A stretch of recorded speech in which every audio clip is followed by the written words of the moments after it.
Bonjour à toutes et tous. Je faisais quelques signes aux 3-4 personnes qui étaient là. La salle est suffisamment grande. Peut-être si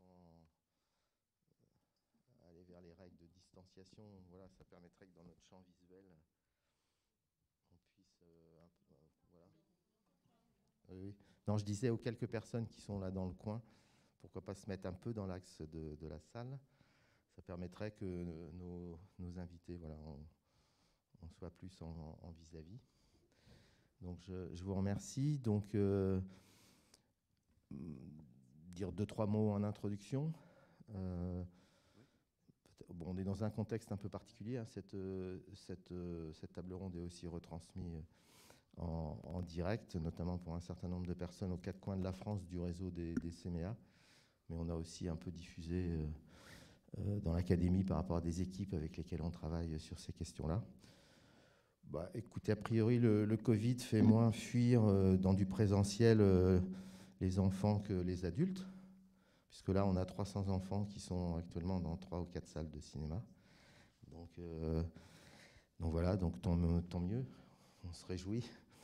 Ils sont tous là. Pendant la semaine, on va accueillir à peu près plus de 2000 enfants jeunes, voilà, sur différents dispositifs. Donc ça, c'est juste pour resituer aujourd'hui l'utilisation des salles, et y compris on s'étale dans beaucoup de salles, on prend des salles plutôt grandes, etc., etc. Donc là, les enfants sont répartis dans 3 ou 4 salles ce matin pour qu'on respecte les règles, une école, une salle en gros, qui nous sont imposées. Donc ce matin, un sujet extrêmement important, l'ensemble des conférences et tables rondes, on a souhaité donner un lien un peu dans le contexte de ce qu'on vit depuis plus d'un an et qui semblerait va se prolonger un petit peu. Donc la place que le numérique a pris dans nos différentes situations professionnelles, citoyennes, etc. et un peu de regarder ça. Donc mercredi, on l'a regardé sous l'angle un peu l'engagement qu'on a pris 10 ans avant l'objectif 2030, agenda durable, donc le numérique et la pollution, l'avenir de la planète. Donc voilà, décortiquer un peu cette situation. Cet après-midi, plutôt l'impact sur les jeunes en fragilité, donc vous accueillez aussi dans vos établissements. Les adolescents qui, bon voilà, dans cette situation où le présentiel, la relation humaine directe un peu s'estompe, voilà, l'enjeu de vraies relations, et notamment pour des jeunes ou des ados qui peuvent être en situation difficile. Comme un certain nombre d'entre vous vont rester toute la journée, on a aussi des films sur ces problématiques-là, notamment juste après. Et je pense que c'est extrêmement important là, d'être attentif aujourd'hui à la santé mentale au sens global de nos jeunes, pas que des jeunes, surtout quand les contextes familiaux sont aussi un peu tendus. Et donc là, nous, aujourd'hui, on va regarder plutôt sur l'impact ou les pratiques des jeunes, ou cette espèce d'immersion dans un monde où il y a de plus en plus d'images. Et donc, on va le regarder du côté de donc, quelle éducation, quelle réponse éducative, voilà, comment on traite cette question. Le titre, hein, faut-il le voir pour le croire? Toute la question de la connaissance, du regard critique, et par rapport à la croyance et à l'opinion. Donc là, on a un énorme chantier devant nous. Bon, on est tous des praticiens et au-delà des militants de l'éducation aux médias, à l'information, mais je pense que peut-être on n'aurait pas imaginé qu'il faille en mettre plus une couche là maintenant. Donc voilà, donc je fais confiance à nos 3 intervenants. Voilà, on a prévu d'avoir un échange dans une 3e partie, donc à peu près un tiers. Donc là, dans un premier tour, on va essayer de poser, donc avec Divina Fromex, avec Aline Bousquet, François Laboulet, qui se présenteront un petit peu. On va essayer de poser les enjeux, les problématiques. Et puis, dans un deuxième temps, peut-être regarder plus soit des outils, des dispositifs, des démarches, et puis installer un échange en s'appuyant sur ces deux phases de notre échange. Donc, Divina Fromex, tu nous introduis cette problématique de la littératie visuelle. Qu'est-ce que c'est que la littératie visuelle et quel est l'enjeu supplémentaire aujourd'hui, ou est-ce qu'on est sur des des fondamentaux un peu classiques de la formation des jeunes aujourd'hui. Merci Christian. Bonjour tout le monde. Merci d'être là tôt, après une semaine qui m'a l'air d'avoir été très, très, très intense. Je vais vous parler du point de vue du chercheur, mais aussi du praticien qui essaye de mettre en pratique ses recherches et puis qui après essaye de reproposer une compréhension, une interprétation. Et c'est vrai qu'avec Christian, quand on s'est posé la question de cette table ronde, on sortait, on était en plein Covid et on savait qu'il y avait une augmentation de 20% de la consommation des écrans pendant le Covid. Et on s'est dit, oulala, déjà, c'est assez compliqué. Mais si en plus on se rajoute un confinement, un e-confinement, qu'est-ce que ça peut donner au niveau des usages et des pratiques? Et c'est pour ça qu'on a pris le mot littératie, parce que le mot littératie, c'est pas éducation. Éducation, c'est ce qui est donné à l'école, ce qui est donné d'en haut vers le bas. C'est comme, par exemple, comment apprendre à faire les lettres de l'alphabet. La littératie, c'est l'usage qu'on fait de l'alphabet. Et vous avez tous une écriture différente. On a tous appris à faire un A, un rond avec un petit trait, mais si on comparait nos différents A, on se rendrait compte que bon, c'est pas tout à fait la même chose. Moi, les miens, j'arrive même plus à les lire d'ailleurs, tellement j'écris peu à la main. Mais l'idée de la littératie, elle vient des mondes anglophones qui sont très pratico-pratiques et qui donc ont toujours regardé les usages en même temps que les apprentissages. Et là, en fait, ce qui nous arrive avec le numérique, c'est qu'on est dans l'usage avant l'apprentissage. Nos enfants, à 6 mois, ils sont déjà en train de la petite poussette, etc. etc. C'est-à-dire qu'ils ne savent pas ce qu'ils font, soyons honnêtes. Ils ne peuvent pas mettre des mots dessus, mais ils le font. Et c'est un petit peu cette situation dans laquelle on est tous. C'est-à-dire qu'on est tous un train en retard par rapport à l'innovation numérique. Et de ce point de vue-là, on est comme nos jeunes, et on est dans la même situation qu'eux, de devoir se mettre au courant, etc. Sauf qu'on a quelques outils d'analyse. Et c'est ça qu'il faut absolument arriver à leur donner. C'est pour ça que je parle toujours de civiliser le numérique. On est dans un état un peu d'ensauvagement encore maintenant, et il faut le civiliser. La littératie, ça sert à ça. Et par rapport à l'image, on a un enjeu supplémentaire, si vous voulez, c'est que on pensait à peu près avoir circonscrit le problème de l'image. Vous avez tous été formés à lire une image. Vous vous souvenez ? Lire une image ? Ouais. À une grammaire de l'image. Ouais. Ouais. Voilà, merci Aline. Quand vous êtes devant votre smartphone, vous pensez grammaire, là ? Oui ? D'accord. Il y en a un dans la salle là, qui joue les empêcheurs de tourner en rond. Ben, pas vraiment. On est dedans, on est dans l'immersion totale, on clique, on touche, etc. Donc, j'ai un problème avec l'idée de parler d'une lecture de l'image, d'une grammaire de l'image, parce que c'est pas que ça. Et donc, cette première étape à l'ère pré-numérique, où on avait appris cette idée qu'on peut lire une image, la décoder, qui a un sens, qui a aussi une possibilité de manipulation, tout ça, c'est toujours là. Mais on n'est plus vraiment dans cette situation. Peux-tu envoyer ma slide, s'il te plaît, François ? François est notre grand Manitou de l'image aujourd'hui. Donc, en fait, quand on regarde la situation actuelle, on est dans une situation assistée. On est dans une situation où il y a les mêmes principes qu'avant.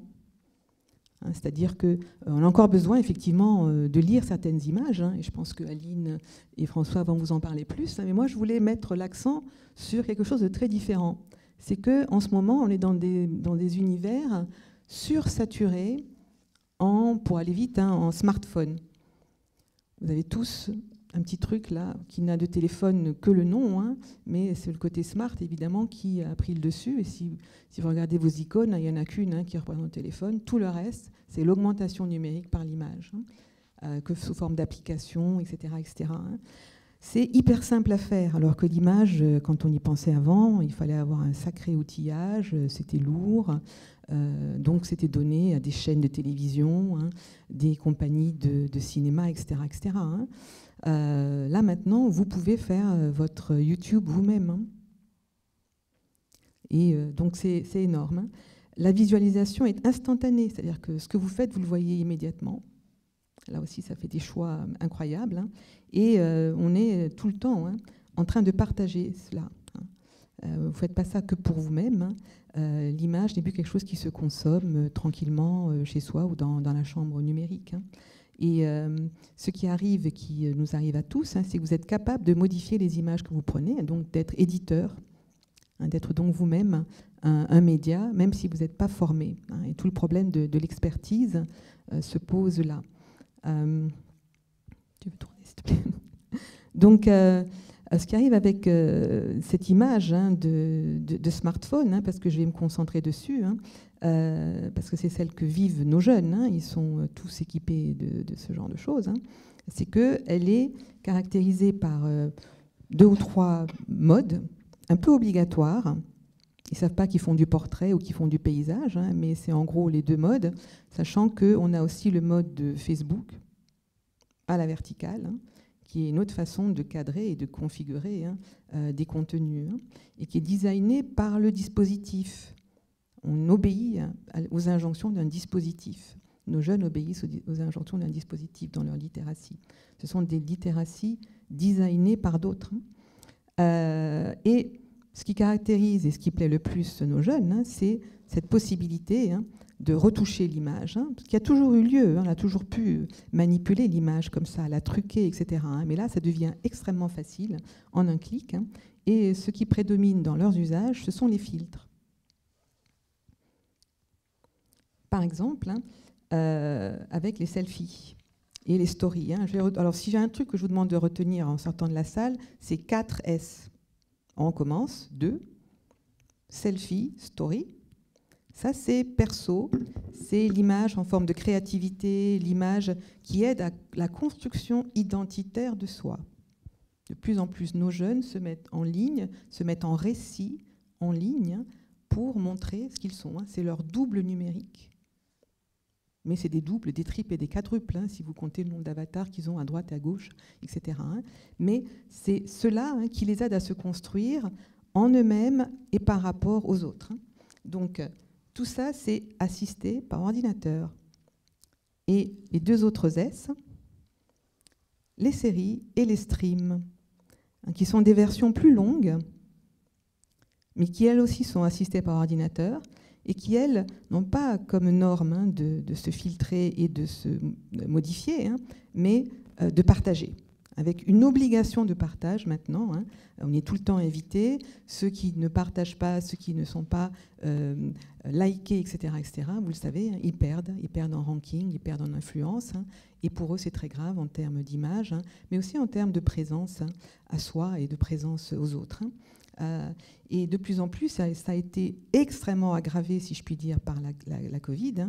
Séries et streams ont pris vraiment presque le pas sur le selfie et la story, hein, parce qu'on a incité les jeunes à chatter, à partager en live, etc. Hein. Et c'est une des choses qu'ils font le plus, et qui font extrêmement concurrence à nous les adultes, à nous en présence, à nous dans les classes. 3 à 4 heures par jour. Voilà.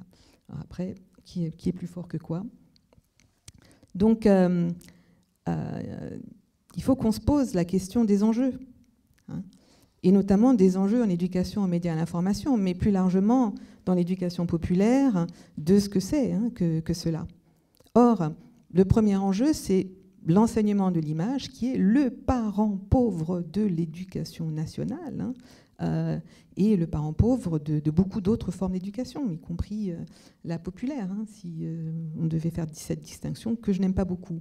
Mais voilà, comment hein, est-ce qu'on replace hein, l'importance de l'image, sachant que nos jeunes disent s'informer à 70% sur YouTube, plus qu'à l'école. Et que dans les 10 plus grandes vidéos vues sur YouTube sur l'environnement, il y en a 7 qui sont sujettes à désinformation. Voilà, l'ordre de grandeur et de la bataille. Donc ça, premier enjeu. Deuxième enjeu, c'est celui de la formation, parce que évidemment, un enseignant ou un animateur, ce qui va dire, mais moi, je ne peux pas y aller si je n'ai pas les outils. Et évidemment, comme c'est le parent pauvre, vous voyez que ça se mord la queue, cette affaire. Donc on a vraiment cet enjeu-là. Mais on a un enjeu aussi de créativité, parce que ces jeunes donc, se mettent tout le temps en récit. Mais vous avez vu à quel point le dispositif est contraint. Donc, est-ce que c'est vraiment de la créativité quand on se rajoute un nez de clown juste parce que c'est offert par Facebook? Là aussi, le galvaudage des mots. Et puis, bon, évidemment, enjeu de citoyenneté. C'est-à-dire que là, quand ces images deviennent une façon de manipuler les autres, c'est absolument incroyable. Et par exemple, je lisais dans le New York Times ce matin, j'avais que ça à faire avant de venir, mais je suis tombée dessus, tout un article sur les images de chats en ligne. Allez, avouez que vous en avez partagé. Ben oui, parce que c'est les plus mignonnes et les plus craquantes.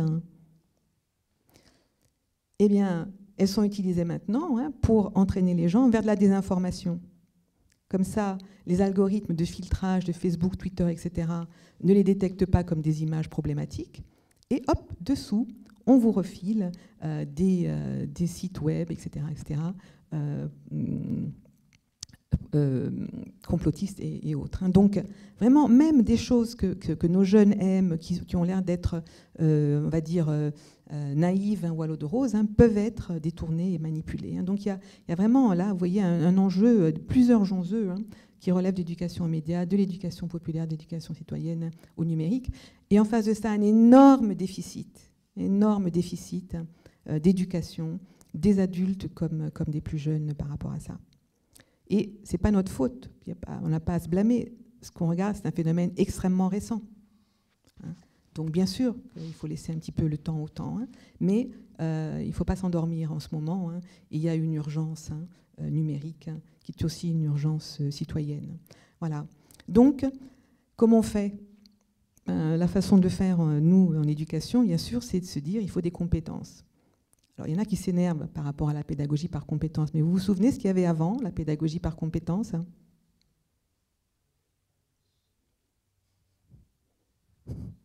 C'est juste pour que... ça s'appelait le par cœur. Au moins, la pédagogie par compétences, elle a un truc. Elle oblige à mettre des mots sur ce qu'on fait ou ce qu'on pense qu'on fait, apprendre à faire, maîtriser, savoir, etc., etc. Et donc, elle a quand même cet avantage-là par rapport à d'autres. Et c'est pour ça que c'est un des éléments que je pousse. Et là, on voit bien que quand on regarde la littératie visuelle numérique, il faut plein de micro-compétences. L'une d'entre elles, c'est de toujours savoir faire ça à l'ancienne. On n'a pas perdu ces besoins-là, on reste encore des humains de l'époque protozoaire, mais on est aussi assisté par ordinateur. Et donc, il faut aussi comprendre cette assistance. Voilà. Et donc là, eh bien, comme vous le voyez, il faut savoir décomposer une image, il faut savoir latéraliser, regarder les images dans le numérique, on va y revenir tout à l'heure. On ne peut plus regarder une image toute seule, il faut la regarder en comparaison avec d'autres, notamment pour voir s'il y a de la falsification. Il faut la remettre dans son contexte, et bien oui, le contexte, qui parfois est complètement détourné ou invisibilisé, et se rendre compte que l'image, elle est portée de plus en plus par le numérique, et que donc on a besoin, nous aussi, d'outils pour décoder, et pas simplement de notre cerveau, des outils intelligents, de ce qu'on appelle smart. Et on va y revenir pour les ressources. Voilà. Je vous passe la parole à Aline, peut-être, sur cette question des compétences. Oui, donc bonjour, je suis Aline Bousquet, je suis professeure documentaliste en Occitanie. En tant que professeur documentaliste, donc on est professeur et documentaliste, on a en fait deux casquettes. Et en tant qu'enseignante, ma mission est de former les élèves à l'éducation aux médias et à l'information. En plus de ça, je suis aussi membre du groupe Esprit Critique Sciences et Médias de l'IRES de Toulouse. Donc vous avez le site derrière vous. Donc c'est un groupe qui travaille sur les relations entre les sciences, les médias et l'esprit critique. Comment est-ce que la science est diffusée par les médias ? comment la connaissance scientifique est diffusée par les médias et donc est communiquée à tout un chacun. Et j'ai aussi intégré le groupe de travail Esprit critique du Conseil scientifique de l'éducation nationale. T'es allé trop loin, François. Ah non, c'était juste la première diapositive. Pas à peine de... Voilà. Et donc là, tu peux maintenant passer à la deuxième. Voilà, juste rapidement. Donc vous pouvez aller y jeter un coup d'œil. C'est sur le site Canopé. D'ici, bon, le site va être fait bientôt apparemment. Donc vous avez une page sur tous les groupes de travail du conseil scientifique. Vous avez donc la page sur on appelle ça en fait le GT8. Et notamment, il y a un rapport qui a des diapositives suivantes, qui était publié au mois de février l'année dernière, donc février toute cette année 2021. Non, c'était l'année dernière, 2020. Mais qui fait une centaine de pages, 132 pages pour être exact.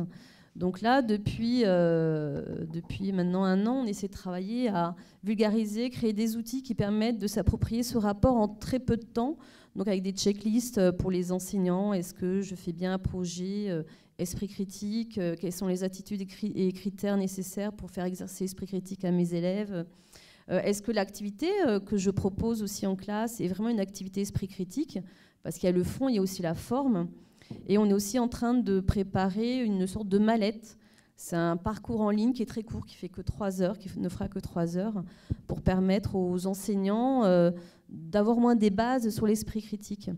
La première difficulté, en fait, avec l'esprit critique, c'est le terme esprit critique. Moi, je demande à tous mes élèves, avant les séances esprit critique, ce que cela signifie. Et pour tous les élèves, comme il y a critique dans le terme, c'est très négatif. Parce qu'on critique, on donne son avis, on émet un jugement, on est méchant, on juge. Pour eux, c'est ça en fait l'esprit critique. Donc ce qui est très compliqué et ce qu'on doit aussi faire sur le terrain lorsqu'on forme des adultes, c'est déjà essayer de sortir de cette représentation négative. L'esprit critique, si on devait donner des synonymes, ce serait d'abord la liberté. La liberté de faire des choix, de prendre des décisions sans être influencé. Et puis ce serait aussi la confiance.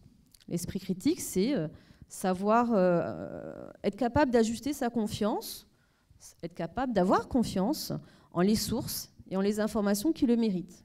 C'est ça l'esprit critique. C'est aussi être capable de différencier connaissance et opinion, ce qui n'est pas si simple que ça. C'est aussi être capable d'utiliser ses connaissances.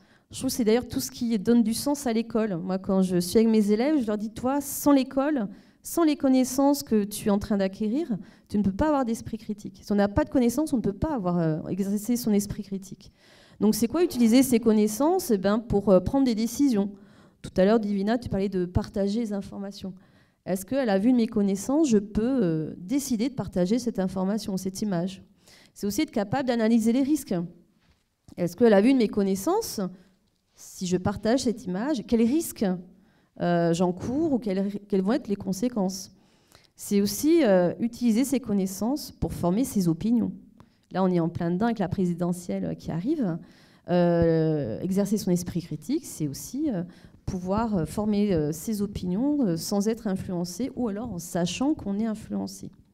Donc on a travaillé sur une didactique de l'esprit critique, c'est ce qui manquait beaucoup. En fait, dans les programmes de l'éducation nationale, il y a l'esprit critique partout, c'est critique, esprit critique, exercer son esprit critique, mais nulle part il est écrit concrètement comment on fait.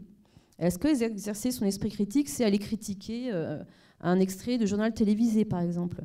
Est-ce que l'esprit critique, c'est critiquer une image? En fait, non, ce n'est absolument pas ça. Là, tu peux passer à diapositive. Non, l'autre, avant. Donc, on a en fait listé 5 critères qui permettent d'apprendre aux élèves à exercer leur esprit critique. En fait, c'est très simple. Il y a l'évaluation des sources, l'évaluation du contenu et le travail sur la métacognition.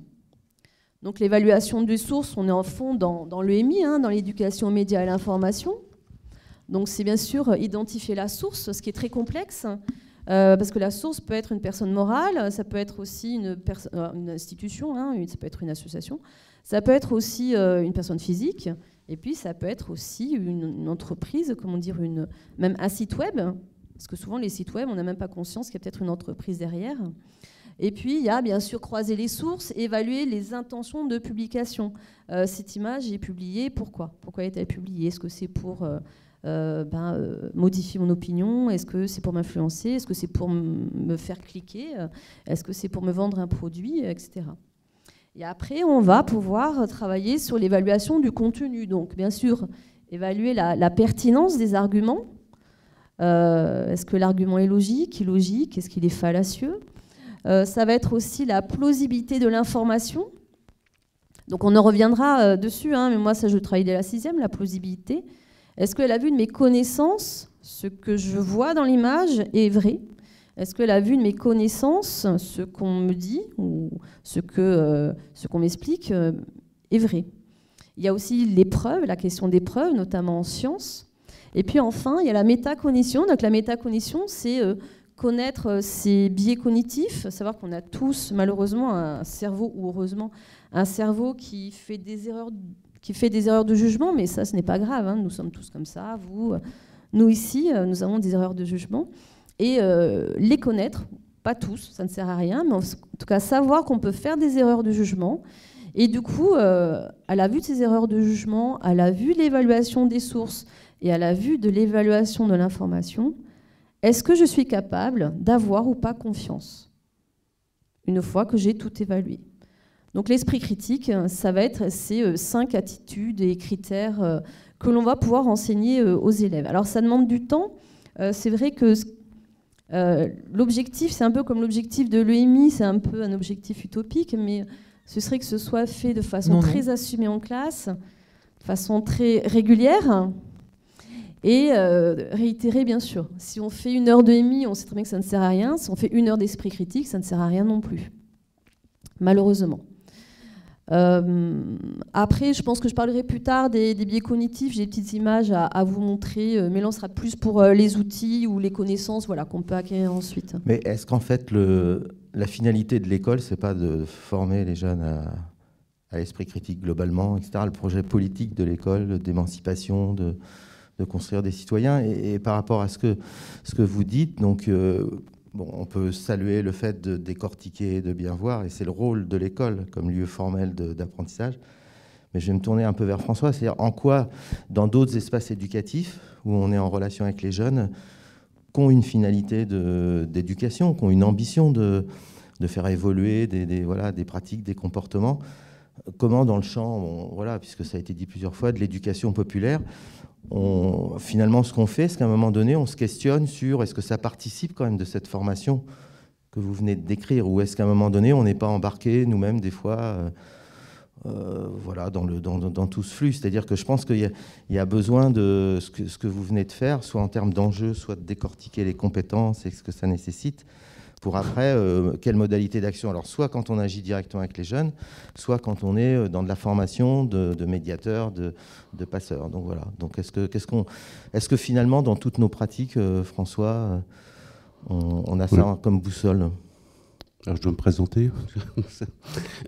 François Laboulé, donc je travaille à l'Association nationale des CMA, en charge des actions, en tout cas de l'axe d'éducation aux médias et au développement de l'esprit critique, entre autres, mais dans le champ d'éducation populaire. Donc, Christian a utilisé le mot jeune, c'est là où c'est intéressant, et tu as utilisé le mot élève. et en même temps, chef de projet d'un dispositif éducation aux écrans en Normandie. Et en fait, on s'intéresse à tous les temps en fait, des jeunes. Et on travaille plutôt sur une dimension qu'ils trouvent une place, ou une lecture, une représentation du monde dans une éducation plutôt citoyenne, qui trouvent certes leur place à l'école, leur apprentissage, mais aussi au sein de la famille, de leur quartier, de leur ville, et qui soit, comment dire, essayons qu'ils ne soient pas uniquement en réaction face à tous les flux d'images, etc., et d'informations qu'ils reçoivent tous les jours. Ils sont un petit peu distanciés. Et le regard critique, c'est déjà pouvoir en discuter un petit peu avec d'autres. Donc on est très très attentif en fait à la réalité des pratiques des jeunes. On a tout un panel d'outils associés avec l'association Savoir Devenir, mais aussi le Clémy et d'autres d'autres partenaires, mais les outils ou les démarches ou les programmes ne font pas forcément voilà. Notre souhait, en tout cas notre objectif, c'est que ça transforme en fait le regard, que ça transforme assez rapidement les pratiques numériques des jeunes, parce que si on reprend le circuit, il y a tout ce que la recherche, l'université, les outils excellents, enfin, très pertinents que vous avez développés, et aussi tous les programmes. Hein. J'ai vu un certain nombre de mots-clés, je ne suis pas sûr que les élèves comprennent mot par mot ce qu'il y a derrière. Donc si le circuit, c'est faut former les enseignants pour ensuite que ça redescende en classe, etc. Ça, c'est une question qu'on a posée aux élèves, aux jeunes, pardon, adossé au dispositif éducation aux écrans en Normandie. Je vais revenir là sur ce, plutôt en termes de réponse éducative. Donc c'est un observatoire qui s'adresse à peu près 10 000 jeunes, voilà, de seconde et de lycée. On leur pose un certain nombre de questions pour essayer de plus près comprendre leur environnement et leur réalité. Il y a une cinquantaine de questions, mais j'en ai choisi 4 ou 5, juste pour qu'on ait un petit peu matière pour discuter. La première qui nous intéresse, enfin, en fait, comment vous informez-vous de l'actualité? Alors, ça va rejoindre ce que disait Divina, essentiellement sur les réseaux sociaux. Alors, c'est peut-être pas la plus parlante, parce que je ne sais pas comment ça s'affiche à l'écran, mais voilà. Il y a ici un résumé. Donc, 90% des jeunes s'informent au travers des réseaux sociaux numériques, dont l'image est centrale. Voilà, c'est l'image. Ensuite, les textes, les commentaires, les légendes, comment c'est partagé, le nombre de vues, si c'est son Snapchat, etc. Enfin, mais aussi, et ça c'est extrêmement important pour nous, les discussions avec la famille, c'est-à-dire l'environnement familial est extrêmement important, voilà, sur la lecture de cette information, les discussions avec les amis et la télévision. Alors, quand on dit de manière un peu rapide, les jeunes ne regardent pas la télévision, c'est faux. En fait, ils la regardent différemment. Peut-être pas toujours forcément sur le meuble dans le salon, mais ils regardent quand même les JT. Et puis, les sites d'information. Et quand on double avec cette question, quelle source d'information vous paraît la plus fiable? Là, on a fait un comparatif donc avec les premières réponses. Donc on disait 82% des jeunes s'informent essentiellement au travers des réseaux sociaux. Alors il faut entendre que ça c'est une petite précision qui est quand même importante, c'est l'information qui est poussée.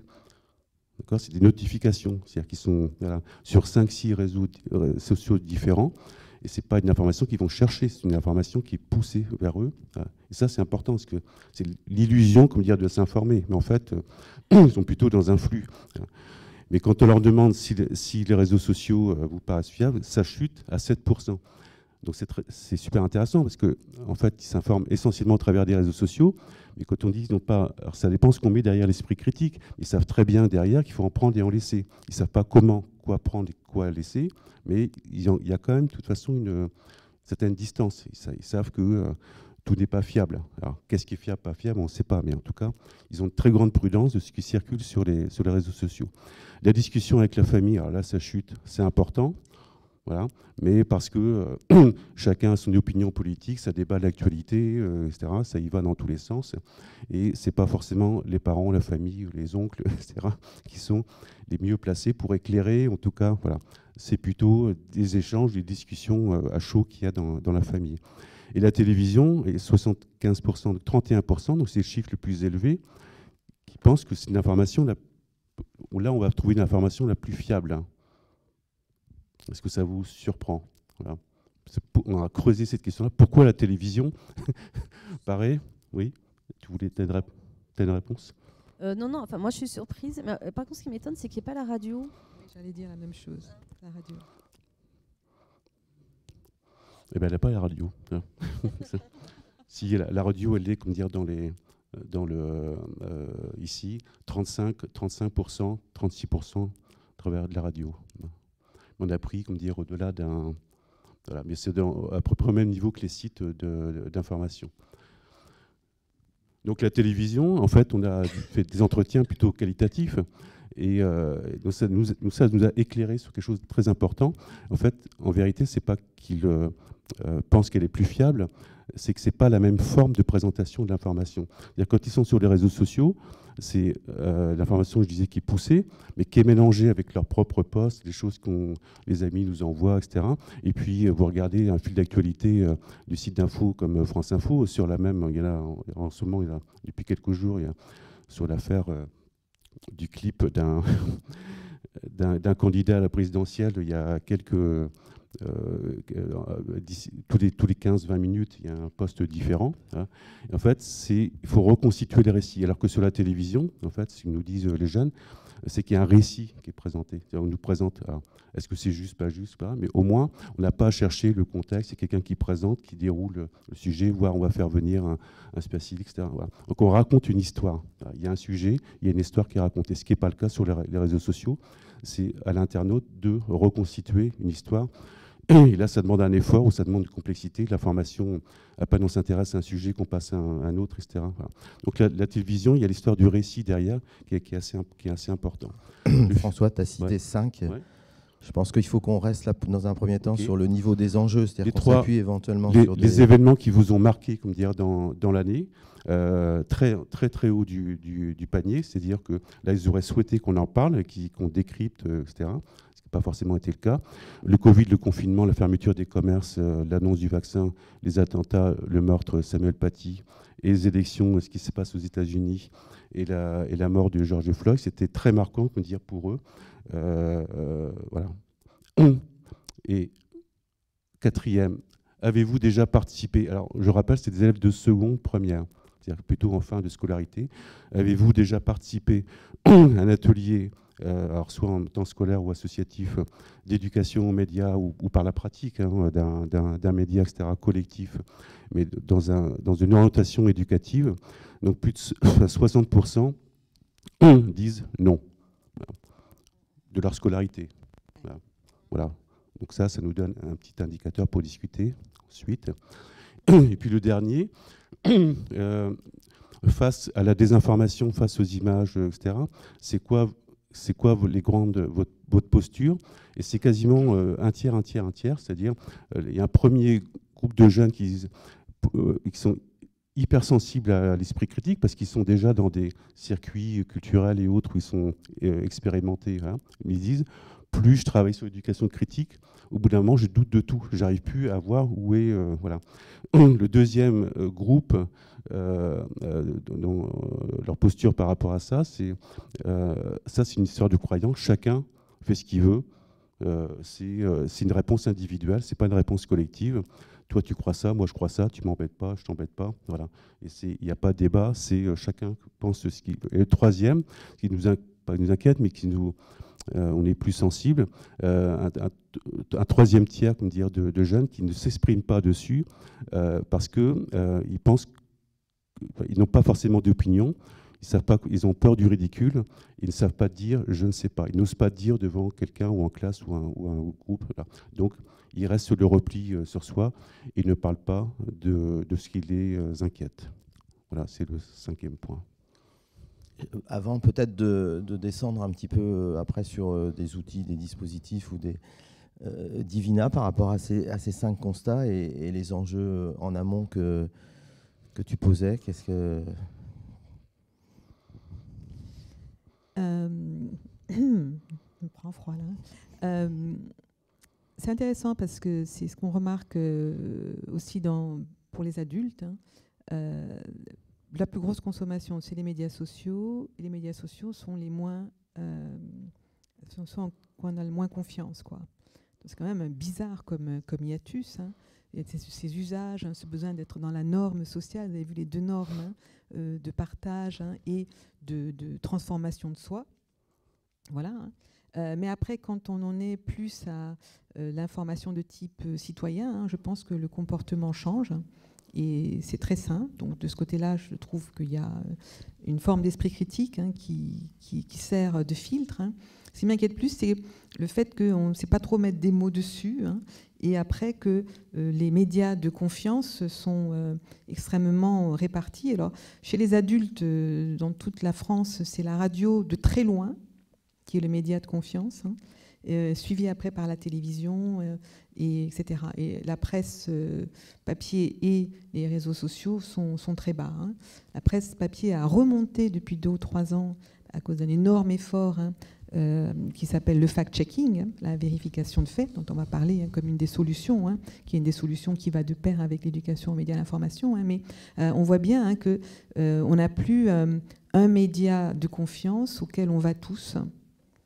Et ça, c'est un signe de fracture sociale. C'est un signe que nous ne sommes plus dans un débat partagé en tant que citoyens. Donc moi, c'est ce côté fragmenté de la confiance, en fait, qui m'interpelle, parce que on le voit surtout alors du côté de l'information.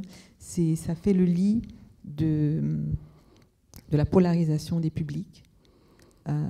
Et ça fait donc le lit de tout ce qui relève de la désinformation et de la radicalisation des opinions des uns et des autres, entre ceux qui restent dans leur sphère, ceux qui restent dans l'autre sphère, et il n'y a rien au milieu qui vient faire le pont, qui vient débattre sans se battre, vous voyez.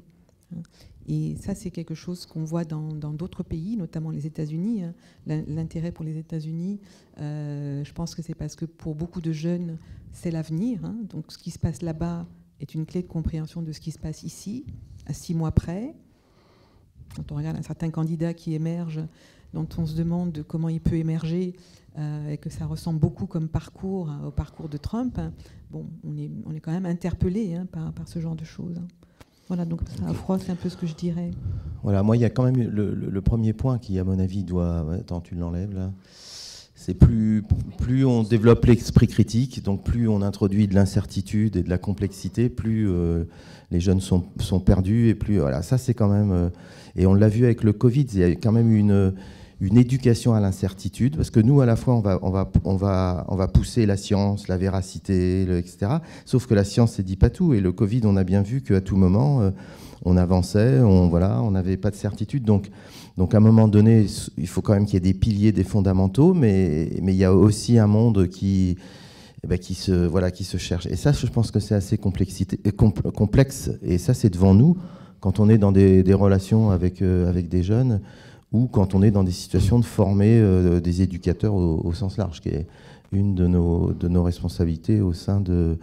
Et tous ces travaux-là qui sont issus de l'observatoire du dispositif là, donc soutenu ici par la région Normandie sont essentiels, parce qu'en permanence, on les revisite pour ajuster, quoi. C'est-à-dire, est-ce qu'on a bien encore la boussole? C'est quoi nos fondamentaux? Pas se laisser aspirer par...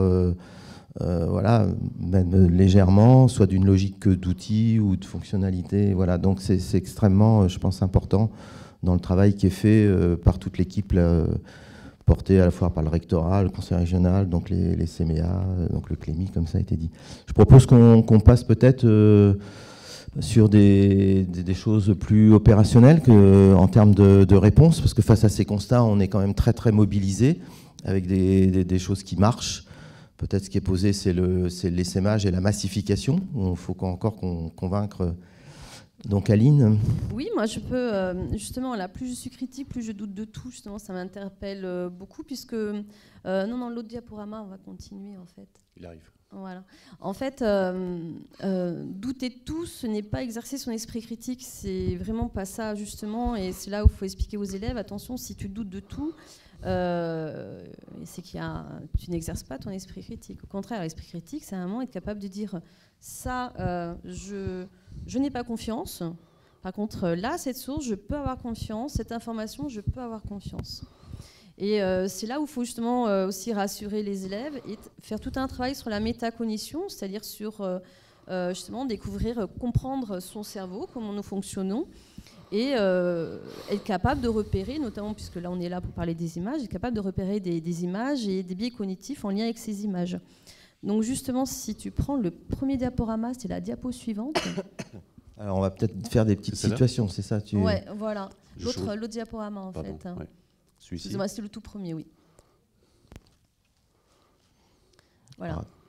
Donc c'est vrai qu'on a un cerveau qui des fois nous joue des tours et Et c'est assez passionnant en fait quand on commence un peu à rentrer dedans. Par exemple, on a un cerveau qui essaie toujours de trouver du sens à ce qu'il voit. C'est le cas des pareidolie, c'est-à-dire que quelquefois on voit des images dans des troncs d'arbres, dans la fumée du World Trade Center lorsqu'il y a eu l'attentat, dans les nuages on voit des chevaux qui galopent ou des petits lapins. Donc ça ce sont les pareidolie.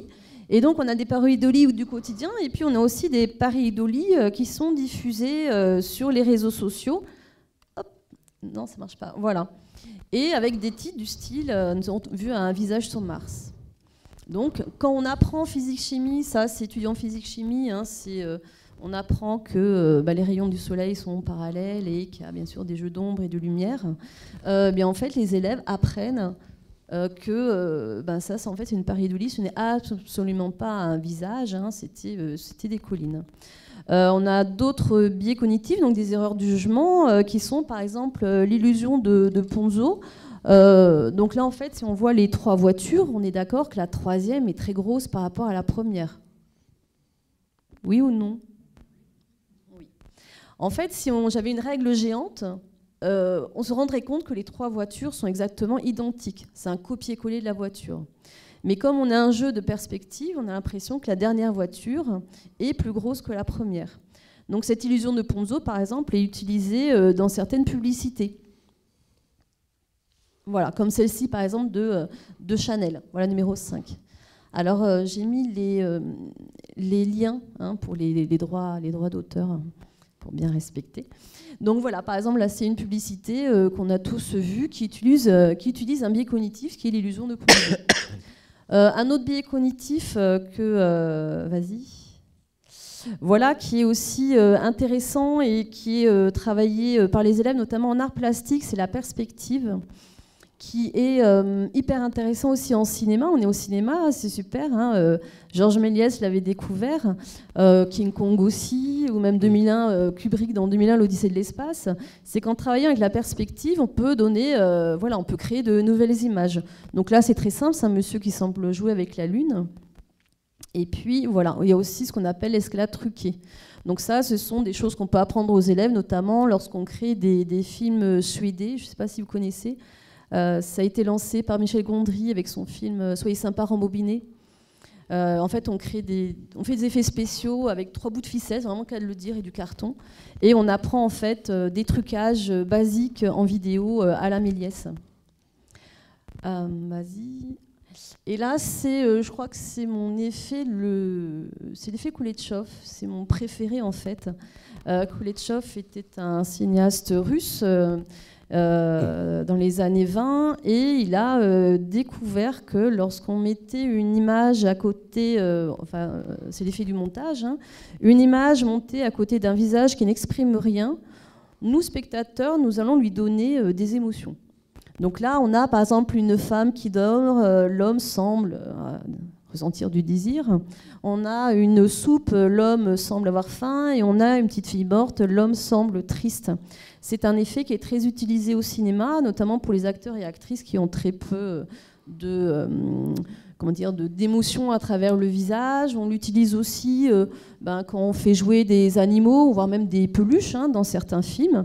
Et puis on l'utilise aussi en publicité.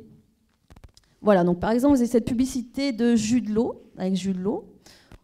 Qu'exprime-t-il ?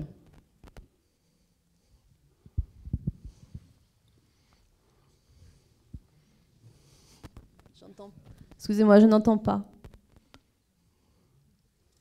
Osez, osez, vous êtes masqué. On ne vous verra pas à l'écran, de toute façon.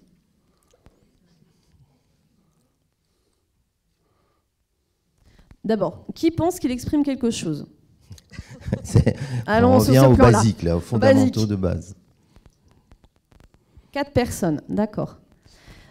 Diapo suivante. Qu'exprime-t-il ? Est-ce qu'il exprime là quelque chose ? Déjà, ça ricade. Hein. Qui pense qu'il exprime quelque chose ? N'ayez pas peur. Voilà, déjà, il y en a beaucoup plus qui pensent qu'il exprime quelque chose. Donc, vous voyez, là, on a l'effet Kouletchov, voilà. qui est utilisé dans ce style de publicité. Et on le voit en fait assez souvent, que ce soit à la télévision, au cinéma, ou encore dans les publicités, les affiches publicitaires. Et ensuite, voilà. Donc là, voilà, ce sont des biais cognitifs que l'on peut montrer aux élèves, qu'on peut leur faire travailler. Est-ce que je peux parler d'autre chose? J'ai encore le temps ou pas? François, tu voulais parle d'autre réagir, chose. non, ou... Oui, non, on ne parle pas forcément d'autre chose, mais donc là, c'est des images que, pour l'exercice, ont été sélectionnées par les enseignants, ça, voilà, pour mettre en évidence tous les effets. Ça. Et inversement, quand les jeunes viennent dans l'établissement scolaire, dans la classe, avec leurs propres images qu'ils ont vues la veille, etc., comment on peut mettre en pratique. Je prenais l'exemple hier, en discutant pour échanger un petit peu sur la préparation d'aujourd'hui, un gamin qui arrive au collège en pleurs en disant « je ne veux pas changer de prénom, madame, je ne veux pas changer de prénom », s'adressant à sa prof. Il dit « je m'appelle Mohamed, je ne veux pas m'appeler Jean ». Parce qu'il est allé, il a fait le circuit direct, une petite appli qu'il a trouvée, peut-être que vous avez entendu parler sur Internet, voilà, que si ça change de candidature, en tout cas de président, vous serez obligé de changer de prénom. Donc il y a une appli qui a été faite. Voilà. Donc mais ça pourrait être la même chose, c'est des situations en fait, hein, je pourrais en citer d'autres, voilà, donc qui arrivent et ils viennent en classe et ils s'adressent, on va dire, à la prof. Donc quand on parle de confiance, on parle des médias de confiance, mais aussi on parle des adultes. Comment on peut agir quand on est enseignant dans ces situations-là? Est-ce que ces apprentissages-là peuvent faire des allers-retours?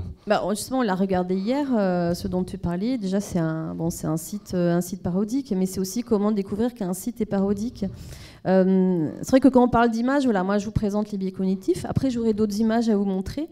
Mais ce qu'on oublie souvent, c'est que une page web, c'est une image. C'est-à-dire qu'on est face à un espace signifiant qui est constitué de texte, constitué de couleurs, de formes, d'images, de lignes.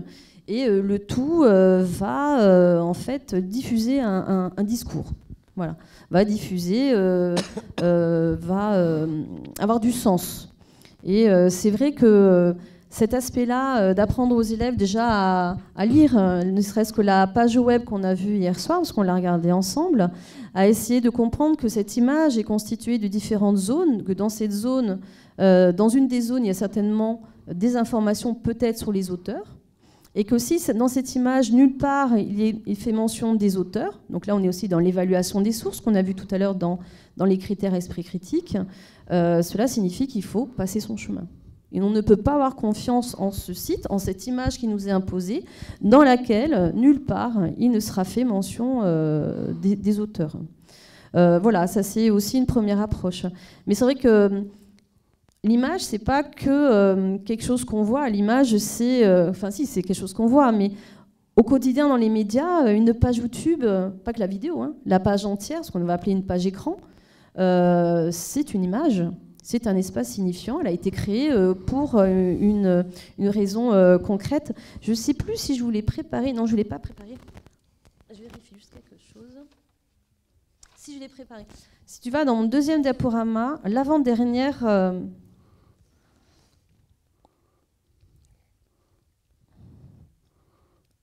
Donc là, par exemple, voilà, c'est un exemple, c'est l'avant-dernière carrément. Là, par exemple, c'est un exemple de travail qui est effectué avec mon groupe IRES. Hein, donc, on a des chercheurs et des enseignants. Encore.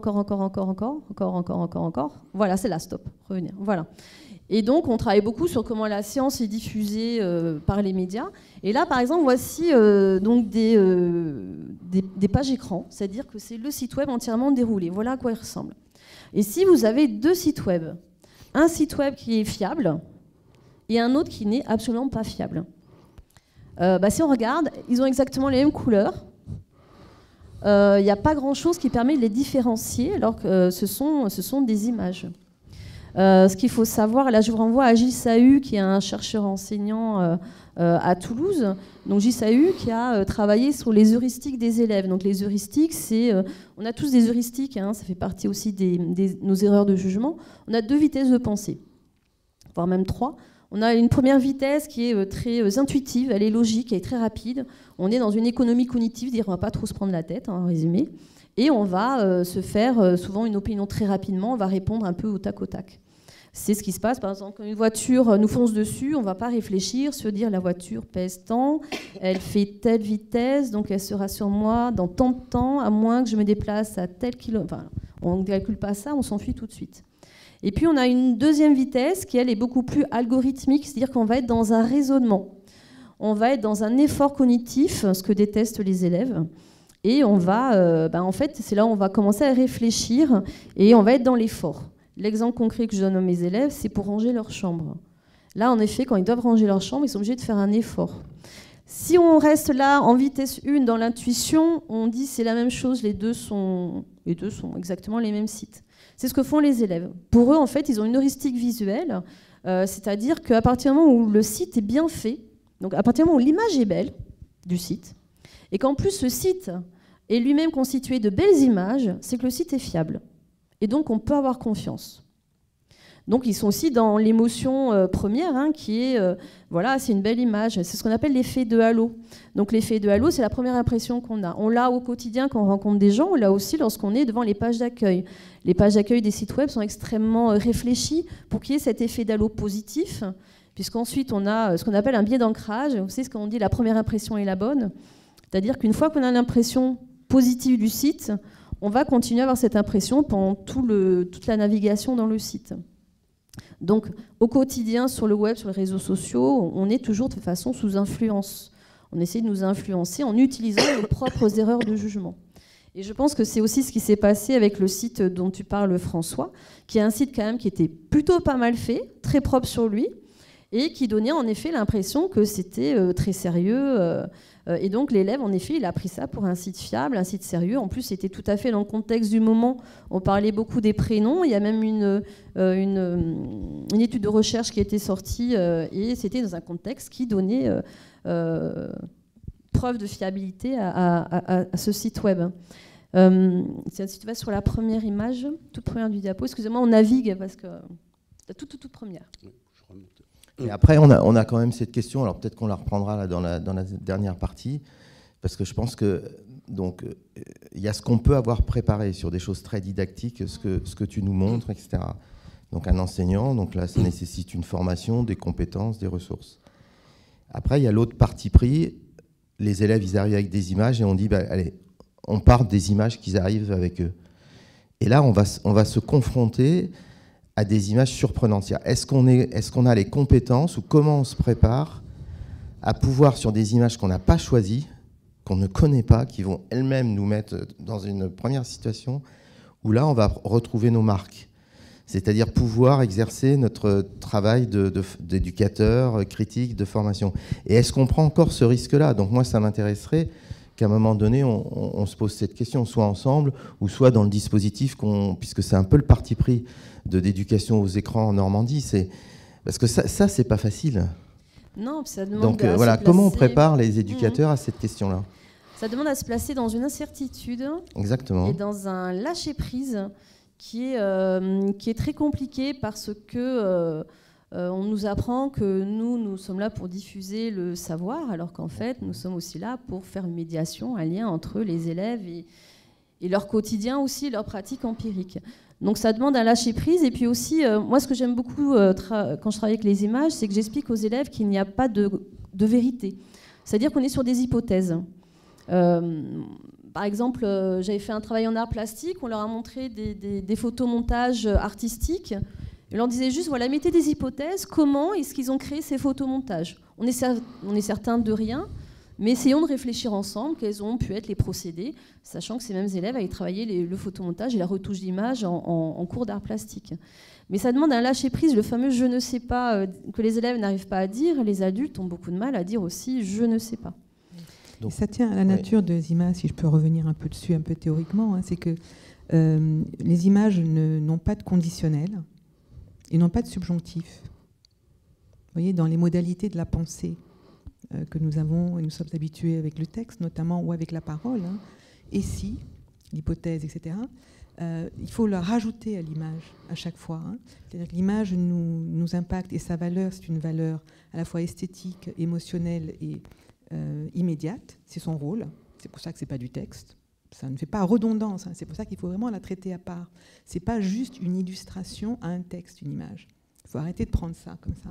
C'est vraiment un langage à soi qu'il faut effectivement décoder, et de préférence décoder à plusieurs, parce qu'elle se prête à l'interprétation dans la mesure où elle ne fixe pas son interprétation. Elle ne dit pas « et si on pourrait avec ça, etc. » Le rêve vendu par le parfum pour homme, c'est vous qui le mettez, le rêve, là-dedans. L'image, elle est là, dans un temps T présent. C'est pour ça qu'elle peut être décontextualisée très vite, et manipulée très vite, et mise dans un autre, et morphée, etc. Et évidemment, l'image numérique, en plus de tout ce qui a été dit, on peut lui rajouter des tas de filtres. Vous avez vu, on peut l'utiliser en selfie. Je pourrais me mettre à la place de Jude Law et vendre Dior pour homme. Vous voyez, aucun problème. Les jeunes, ils sont incités par les dispositifs de montage, de trucage, etc. etc. Mais c'est pour ça que dans la situation d'enseignement, il faut retrouver le verbe. Il faut retrouver le subjonctif, le conditionnel, etc. Et deviner le problème de l'école fondamental en ce moment. Le conditionnel, dame, c'est quoi ? Le subjonctif, c'est quoi? C'est-à-dire qu'on les laisse depuis une éternité sur la phrase simple. Et en ligne, les dispositifs les mettent dans des phrases courtes, des éjaculations. Notre difficulté à nous, dans l'incertitude, c'est de mettre des mots sur tout ça pour créer des certitudes, ou en tout cas des certitudes temporaires sur lesquelles on peut être plus ou moins d'accord. Mais c'est essentiel, pour ça il faut traiter l'image dans la parole, pas nécessairement dans le texte, mais dans la parole, parce qu'elle va nous permettre de retrouver de l'émotion ou de ralentir l'émotion, etc. Et du coup, de pouvoir l'apprécier complètement. Donc, quelque chose. Dans des réponses éducatives qu'on fait, comment on prend en compte ces éléments-là? Mais moi, je reprends quand même ce cas de cet élève, on en a une dizaine comme ça de situations. En fait, quand cet élève, ou ce gamin de 5e, va voir sa prof, en fait, je ne pense pas qu'à ce moment-là, il s'adresse à une prof. Il s'adresse à une adulte. Il sort de chez lui, etc. Il se pose la question de à qui je parle, à qui je peux parler. Donc là, j'ai discuté avec cette prof et je lui ai dit, au moins, comme dire, il est venu vers toi, c'est-à-dire qu'il a senti une confiance en toi, avec quelqu'un, un adulte avec qui en parler. Donc c'est ça aussi. Donc à un moment, on s'adresse, comme dire, en tant qu'enseignant et élève, et à des moments, c'est autre chose qui se joue. C'est une recherche de repères avec des adultes qui vont, même si on n'apporte pas forcément comme dire, toutes les réponses immédiatement, mais au moins une écoute, un dialogue. Et c'est ça, comme dire, je dis, c'est la prof qui me disait, j'étais un peu en difficulté. Je pas totalement, comme dire, parce qu'au moins il est venu vers toi, il a ressenti en toi la possibilité de pouvoir parler de cette situation qui était inquiétante pour lui, quoi. Mais on a, dans le dispositif éducation aux écrans, quand on a tout un panel d'images que les enseignants choisissent. Voilà, on a appris que c'était pas à nous de choisir, mais parce que choisir une image, c'est choisir une situation, c'est choisir un contexte ou quelque chose d'un peu compliqué qu'il va falloir mettre en animation, comme dire, en dialogue, comme dire, avec des jeunes, sans que personne ne soit en difficulté. Donc, quand il y a certaines images issues des réseaux sociaux, c'est une typologie d'images voilà, il y en a qui représentent évidemment des situations qui font appel ou qui représentent potentiellement des situations de harcèlement. Voilà. Donc, on vient en classe, donc on travaille à ces images-là, voilà. Est-ce que ça vous parle? On décode, on fait tout ce travail dont on parle. Et quand il y a une élève qui dit, moi, je sais très bien de ce que ça veut dire, parce que je suis en plein dedans. Voilà. Donc là, c'est plus le prof qui enseigne ou l'animateur, ça va au-delà, c'est-à-dire comment on réagit. Donc, entre le temps de l'école et le temps de la vie, etc., l'éducation à l'image ou les situations éducatives qu'on met en place fait appel à d'autres compétences, je pense, en tout cas d'autres postures, uniquement techniques de connaissance, de décryptage, etc.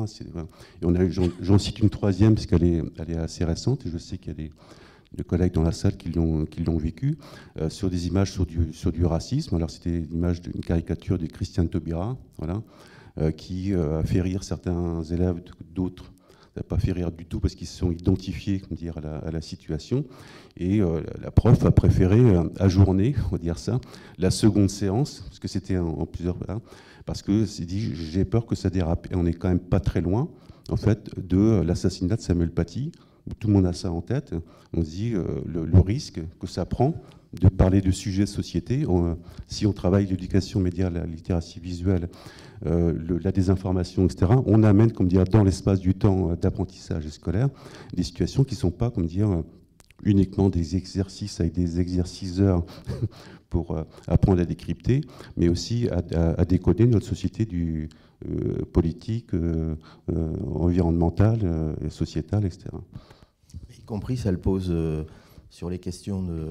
Je fais un pas de côté, parce qu'on n'a pas trop parlé, mais on est dans un cinéma, de l'image du cinéma. Bon, moi, je fais partie, donc, à côté du ministère de l'Éducation nationale, du prix Jean Renoir des lycéens. Bon, on peut parler aussi de la situation de préparer un événement comme celui-là. Donc, le cinéma, qu'il soit dans ses écritures multiples, documentaires ou filmiques, et si on met après, par rapport à un projet éducatif ou culturel, de dire... d'amener des jeunes à fréquenter d'autres types d'écriture, d'autres types d'images. Aujourd'hui, les artistes, on a la même chose sur le théâtre, par exemple, ils se saisissent de sujets extrêmement complexes, et avec le pouvoir, avec tout ce qu'on a dit autour de l'image. Donc voilà. Donc là, on voit bien que les compétences, elles ne sont pas que fonctionnelles, elles sont nécessaires fonctionnelles, puisqu'il faut pouvoir s'y adosser. Et voilà, elles sont autres. Et donc comment, chacun dans nos responsabilités, donc nous en tant qu'association d'éducation populaire, côte à côte avec les acteurs du monde de l'éducation, côte à côte avec des collectivités locales ou la CNAF, etc., qui aussi s'engagent aujourd'hui, souhaitent être co-constructeurs de politiques publiques par rapport à ça, c'est qu'on est face à des questions fondamentales. Il faut de la compétence fonctionnelle, technique, société, voilà. Donc je pense que... Vas-y Aline, et puis après je propose qu'on passe, même si on a en termes de réponses, d'outils et de dispositifs, on pourra peut-être donner quelques repères dans la troisième partie, mais... Oui, et je rajouterais juste une difficulté qui est propre à tout enseignant, c'est la transférabilité, c'est-à-dire comment être certain que ce que l'on fait avec ses élèves ou avec ses ados, comment être sûr qu'une fois sortis de ce temps-là d'échange, ils puissent l'appliquer ensuite au quotidien, quand ils sont dans la rue, quand ils sont chez eux, quand ils sont sur le smartphone, sur la tablette, etc. C'est la grande difficulté, et surtout on n'a aucun moyen, enfin à ma connaissance, pour vérifier que c'est réussi. Qu'en effet, ils le font. On l'a vu dans ce que tu montrais. Ils regardent plus de 80%. Les réseaux sociaux, ils s'informent sur les réseaux sociaux à plus de 80%, mais mais 7%, elle est considérée comme fiable. C'est bien ça les chiffres à peu près. Oui, je crois. Voilà. Donc en effet, ils le font, ils savent, mais bon, ils le font quand même. Voilà. Et il y a une autre étude de Cécile Rénal qui est sortie où on découvre qu'ils sont 17% à s'informer en faisant des recherches. Donc les pratiques évoluent tout le temps. Le web évolue tout le temps. C'est normal, c'est un média quand même qui est assez récent. Les pratiques aussi évoluent tout le temps. Les outils nomades évoluent tout le temps. Les usages évoluent tout le temps. Et la difficulté, c'est comment nous, derrière, on court pour être tout le temps au même niveau que les élèves dans leur pratique empirique et répondre à l'éducation nécessaire, quoi. Oui, non, juste pour dire quand même qu'on a fait aussi des recherches et un projet qui s'appelle le U-Check avec l'AFP et un outil de vérification. Et on a vu qu'en formant les jeunes pendant 2 heures, une première heure à ce que c'est que la désinformation visuelle et une deuxième heure à la vérification, on changeait leur comportement. Et notamment qu'ils passaient d'un moment de doute, mais juste à l'instinct, au contraire, à une très grande attention au design de l'image et une très grande attention à aller vers des sources de fact-checkers. Donc des sources fiables par excellence, puisqu'elles sont quand même référencées par des journalistes, etc. etc. Donc on peut avoir des dispositifs, on va dire, de réponse rapide. C'est souvent un peu le reproche qu'on fait à l'éducation. Bon, c'est 12 ans, c'est une réponse lente. Mais je crois qu'en éducation aux médias et à l'information, justement par rapport à ces questions de risque, d'incertitude, d'actualité récente, on peut trouver des dispositifs engageants pour les jeunes, notamment en les faisant passer par le monde qu'ils connaissent bien, ou qu'ils fréquentent, du numérique, pour leur donner des outils avec le numérique. Ça les rassure beaucoup. Et je pense que c'est une des grandes voies maintenant d'innovation, même dans notre champ, parce que l'éducation aux médias et à l'information, pendant un certain temps, c'est quand même endormi. Elle s'est endormie sur l'analyse de la presse papier. Elle n'a pas vu arriver comment l'information est poussée par la data, donc par les données, par la navigation, par l'historique de consommation, etc., qui font qu'on se retrouve effectivement avec des médias sociaux qui nous poussent l'information plutôt qu'on ne la demande. Mais voilà. Mais dès qu'on alerte sur ces modifications, l'intelligence travaille. Et bon, on est tous séduits par la pub, n'est-ce pas ? Et on peut la décrypter, ça ne nous empêche pas de consommer. C'est la même chose pour les images. On peut développer l'esprit critique, et c'est ça d'ailleurs qui devrait rassurer les hommes politiques, les femmes politiques. On peut former, ça ne veut pas dire que les gens ne vont pas consommer. Ça veut dire qu'à des moments cruciaux de choix, au hasard les élections, là, ils vont s'activer. C'est tout à fait normal. Sinon, le reste du temps, on fonctionne effectivement en heuristique, c'est-à-dire en raccourci de pensée. Et bon, ça marche, je continue. Mais effectivement, il y a des moments clés dans la vie, dans la société, dans la citoyenneté, où tout d'un coup, on se pose et on réfléchit tous ensemble. Et c'est à ce moment-là qu'il faut... François, 2 mots, puis après, je souhaite que... Deux choses rapides. Alors, tu faisais appel à des outils de fact-checking comme InVid, etc. On a accompagné, soutenu, en tout cas, Savoir Devenir sur le projet que vous avez mené avec l'AFP, Factuel. En même temps, là, c'est là où on a des contradictions, mais il faut bien les prendre en considération. C'est des outils qui existent sur ordinateur. Or, depuis, on l'a vu sur l'Observatoire, on a fait une mesure sur les 3 dernières années, il y a une augmentation fulgurante, d'accès à Internet via le smartphone, et c'est des outils qui n'existent pas sur le smartphone, au détriment de l'ordinateur, de l'usage de l'ordinateur qui permet des opérations complexes. Voilà. Donc, on est... Voilà. Donc puis la deuxième chose, c'est pour en rebond là, ce que tu viens de dire avec les effets en fait de ce qu'on peut apprendre. Tout dépend de l'objectif de départ. Est-ce que l'objectif de départ, si l'objectif de départ, de l'action du dispositif, c'est transformer, les usages des jeunes, on va y arriver. C'est-à-dire qu'on va mettre les moyens dans ce sens-là.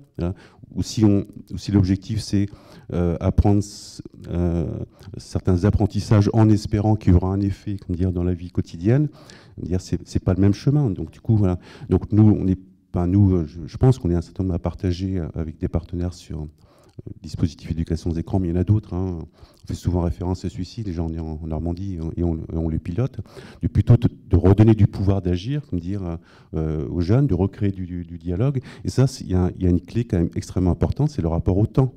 Le dispositif, c'est pas une séance d'1 heure et demie voilà. C'est un dispositif qui compte au moins une dizaine d'heures si on prend toutes les étapes étalées sur l'année, avec des temps de pause entre deux, des temps de recherche où il y a des temps exclusivement menés par les enseignants, il y a des temps co-animés par les enseignants et un peu plus large avec des acteurs de l'éducation populaire. Et puis, il y a des temps menés par les élèves ou les jeunes eux-mêmes en production de recherche, etc. Donc, il y a une multitude de situations avec une cohérence dont l'objectif en bout de course, c'est changer, les regards et changer les pratiques. Et ça, on le mesure sur 2-3 éléments d'évaluation. Il y a plus de 45%, je n'ai pas sorti toutes les diapos, mais les jeunes qui nous disent, après ce parcours-là, font un peu plus attention sur le droit de l'image. Ils demandent un peu plus aux autres, ils sont un peu plus vigilants. Voilà. Et la majorité change leur mot de passe, par exemple. Voilà. Ils n'ont plus qu'un seul mot de passe, ils multiplient les mots de passe, toutes les plateformes. Donc on voit, voilà. Mais c'est le rapport au temps qui est extrêmement important. Allez, on passe dans une phase plus, à partir de vos réflexions, vos réactions par rapport à différentes problématiques qu'on a abordées ou qu'on a posées sur nos réponses, comment on est préparé à mener des projets, des actions éducatives vis-à-vis des jeunes, quelle analyse ou constat on fait de la situation. Donc vous signalez, on va plutôt prendre 2-3... pas être dans du dialogue, mais donc si on peut prendre déjà 3 premières interventions, réactions ou questions. Bonjour, merci donc pour tous ces éclairages. Je reviens un petit peu à ce que disait Divina Fromex au début sur l'éducation à l'image. L'usage précède les apprentissages et c'était ça qui est un peu différent. Mais pour moi, c'est peut-être un peu différent, sauf si on est dans une démarche, y compris à l'éducation nationale, d'éducation nouvelle, où on s'appuie aussi sur les usages avant de déverser des apprentissages. Donc je pense que peut-être une des réponses, ce serait davantage d'utiliser des outils d'éducation nouvelle partout, tout le temps, dès le plus jeune âge, et y compris, ça aiderait aussi pour cette littératie visuelle. Deux autres remarques un petit peu aussi, c'est quand vous parliez du subjonctif, du conditionnel qui n'existe plus, c'est peut-être aussi un des soucis, c'est qu'actuellement on a une politique éducative qui confond peut-être les fondamentaux, les soi-disant fondamentaux avec ce qui est fondamental. Et donc on a un rétrécissement, alors qu'on sait que c'est dans la nuance que les choses sont complexes et que sont intéressantes, et que parfois il faut savoir dire qu'il n'y a pas de réponse ou qu'il y a plusieurs réponses, savoir différer les réponses, voire même apporter davantage de questions que de réponses. Et puis une dernière interrogation, c'est sur, quand on parlait de fiabilité, là on parle beaucoup de fiabilité, qu'est-ce que l'on met derrière ce mot-là, quelle confiance?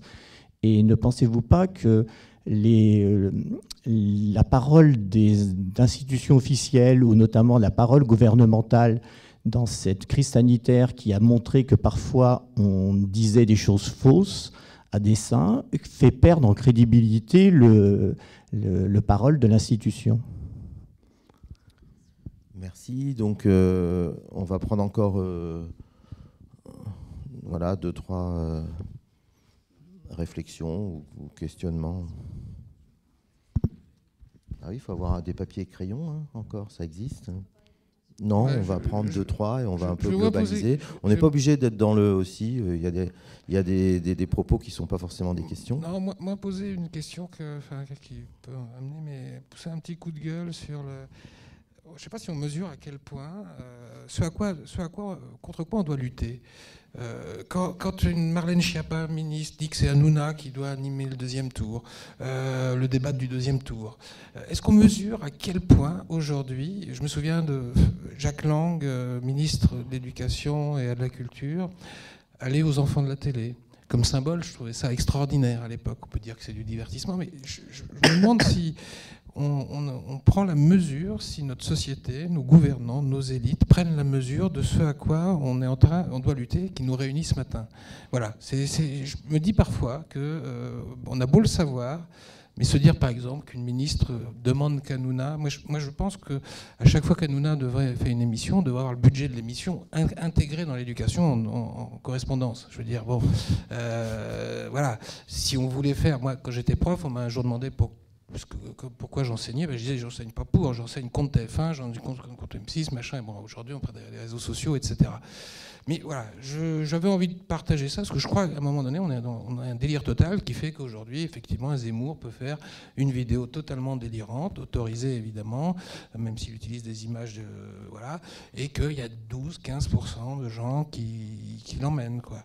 Que le Qatar, c'est le PSG. Pourquoi je parle de ça? Parce que c'est toutes les icônes que les jeunes, vers lesquels on amène les jeunes, hein, la promotion qu'on fait d'un certain nombre d'icônes, qu'elles soient médiatiques, qu'elles soient du showbiz, qu'elles soient du foot professionnel, etc., etc.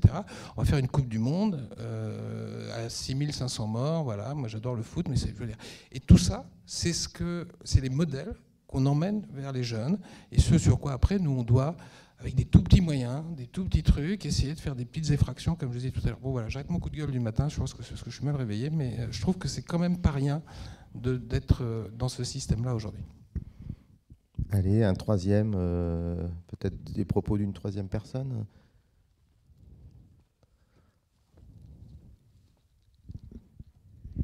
Oui, bonjour. Donc,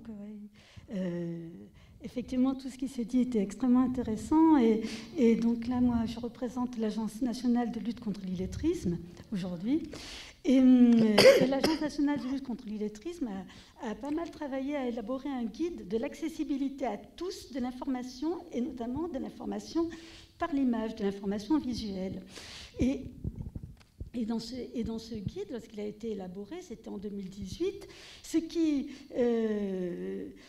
était quand même central, c'était le travail sur l'univoque.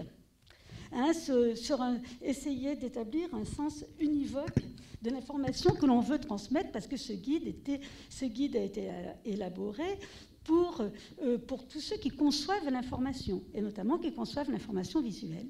Donc, ce qui est frappant, c'est que, de fait, donc,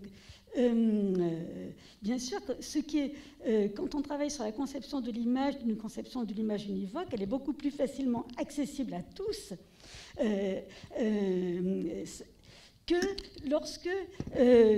lorsque finalement on essaye que lorsque l'on conçoit une image extrêmement équivoque et donc dont la réception est elle-même équivoque et demande un décodage très subtil.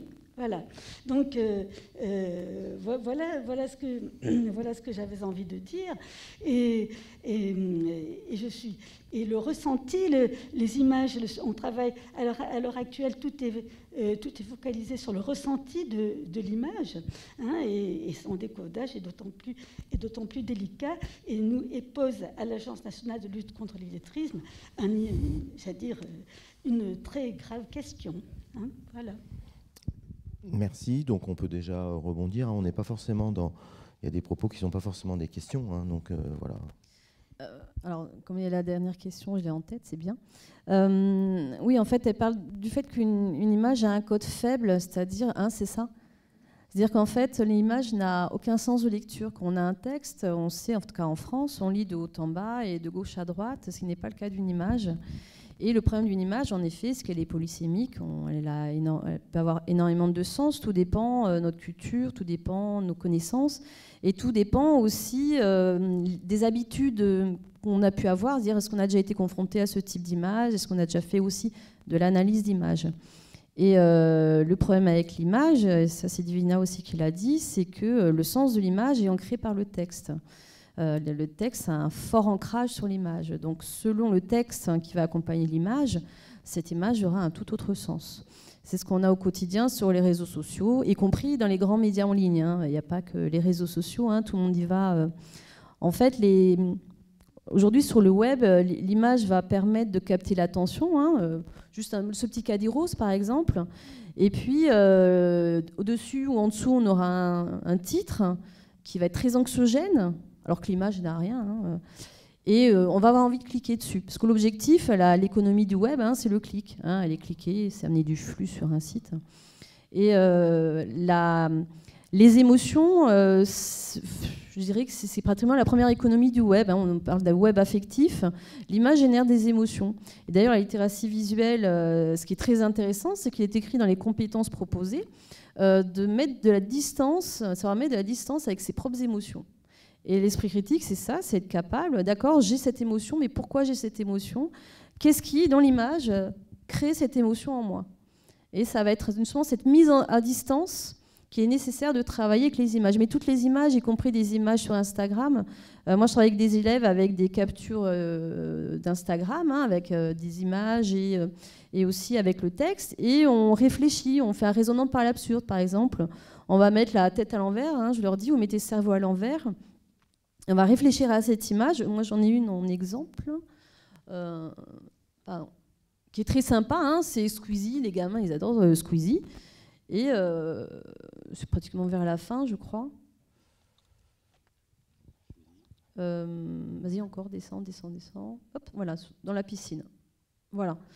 Et là, quand je leur diffuse ça, la première réaction, ils ricanent tous. Ah, c'est trop sympa, c'est drôle, ouais, j'aime bien. Alors, qu'est-ce que vous allez faire? Oh, ben moi, je vais liker, je vais mettre un cœur. Ok. Maintenant, vous avez tous mis un cœur hein, dans votre tête. Maintenant, on va renverser la cervelle, on va mettre le cerveau à l'envers, on va raisonner par l'absurde. On va partir du principe qu'en effet, Squeezie, il est sous sa piscine, là, sous l'eau, au fond de la piscine, en train de boire un verre, une bière. Qu'est-ce qu'on peut dire? Et là, les gamins, ils s'y mettent. Ah oui, en fait, Squeezie, il n'a pas besoin d'oxygène. Il respire sous l'eau. Ah ouais, en fait, Squeezie, il est hyper lourd. Hein, parce que normalement, c'est vrai que quand on est au fond de la piscine, on ne peut pas rester au fond de la piscine. Ah ouais, puis en plus, la bière de Squeezie, elle ne se mélange pas à l'eau. Il a une bière ultra moderne. Et c'est en raisonnant par l'absurde comme ça qu'il se rend compte que des images qui, au début, les font ricaner, parce que c'est vrai qu'elle est drôle, cette image, en fait, c'est une mise en scène. C'est fait exprès, c'est voulu, qui génère des émotions pour pouvoir liker. Et bien sûr, plus il a de likes, plus il sera influenceur et plus il va gagner de l'argent, etc. Donc c'est souvent dans les grilles d'analyse d'image, on ne part jamais d'émotion. Si on regarde des grilles d'analyse proposées en formation, il n'y a jamais la part d'émotion dedans. Et moi, je dis toujours, je suis formatrice aussi sur l'image, je dis toujours à mes stagiaires qui sont des enseignants, partez toujours de l'émotion de l'élève. Il y a une image, premièrement, quelle est votre émotion? Réfléchissez d'abord à votre émotion, et après on va essayer de comprendre pourquoi vous ressentez cette émotion. Au cinéma, c'est pareil, quand on va au cinéma, on a des émotions, pourquoi est-ce que j'ai eu peur dans cette scène? Est-ce que c'est les sons, est-ce que c'est l'image, est-ce que c'est la lumière, est-ce que c'est le cadre, la composition du cadre? Voilà, donc toujours partir de l'émotion, je trouve que c'est ce qui est le plus important avec l'image. Oui, moi je rajouterais quand même une petite chose qui est la dimension culturelle de l'image et le fait que les images et le dispositif visuel qu'on a sur les médias sociaux, puisque Aline parlait de liker, etc., c'est un modèle américain de l'image qui n'est pas le nôtre. Et ce modèle américain de l'image, il ne vient pas d'une lecture structuraliste ou barthésienne de l'image comme on l'a fait ici, des notations, connotations, montage, trucage. C'est pas du tout ça aux États-Unis. C'est 3 types d'images, des icônes, on en parlait, des indices et des symboles. C'est-à-dire des niveaux de proximité par rapport à la réalité. L'icône, c'est le plus proche de la réalité. C'est par exemple le selfie, le portrait. Ça me ressemble le plus. Le symbole, c'est par exemple, vous mettez à côté d'une colombe et tout d'un coup, je suis porteuse de la paix. L'index, c'est le plus compliqué, mais c'est le plus utilisé sur les réseaux sociaux et en ligne. L'index, c'est un index. C'est comme le CAC 40. Il change tout le temps. Il résout la question de l'incertitude. Il vous maintient au courant de l'incertitude tout le temps, au niveau de like, au niveau de vue, au niveau d'engagement. C'est ça le succès de l'image en ligne et des médias sociaux, c'est qu'ils sont indexés. Ce n'est pas équivoque, univoque, c'est tout le temps l'indexation. C'est l'indexation qui règle. C'est l'indexation qui fait que vos images vont être payées, qu'il va y avoir une économie. On a oublié ça. Pour les États-Unis, c'est très important. Il y a une économie de l'image, il y a un biz de l'image, il y a un biz de l'infox. Parce que c'est indexé au nombre de vues, etc., etc. Donc à la popularité, donc au partage, etc. On est fondamentalement devant une nouvelle norme culturelle. Tant qu'on n'accepte pas ça, on va patauger. Et c'est ce qui se passe, et pour répondre à l'autre question, puisqu'on avance comme ça, nos décideurs, comme nous, on est dans une inculture, un électronisme coupable. À ce stade d'évolution en 2021, c'est coupable. Et le fait que l'éducation nationale ne change pas, qu'on transforme en enseignement l'éducation morale et qu'on ne mette pas d'éducation aux médias et à l'information, qu'on ne reconnaisse pas le statut à plein des profs doc dont c'est le métier, etc., etc., c'est une négligence coupable. Moi aussi, je fais mon coup de gueule, après tout, tu as raison. Il y a vraiment un problème là. Pourquoi ?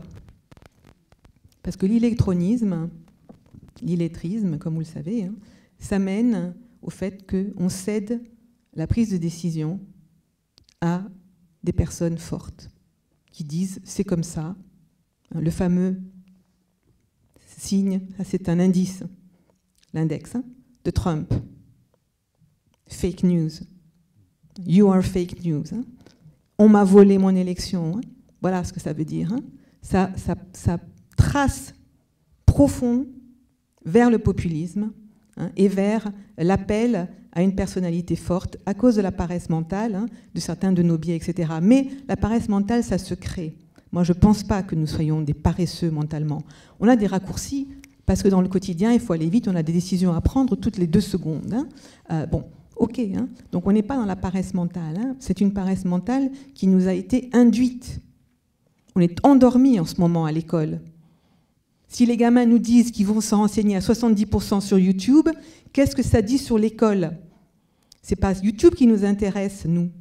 C'est ce qu'on fait avec eux quand on a du temps, de la qualité de temps, quand on les accompagne sur 12 ans. Et là, en ce moment, on les lâche. On fait tous les mauvais choix didactiques et pédagogiques.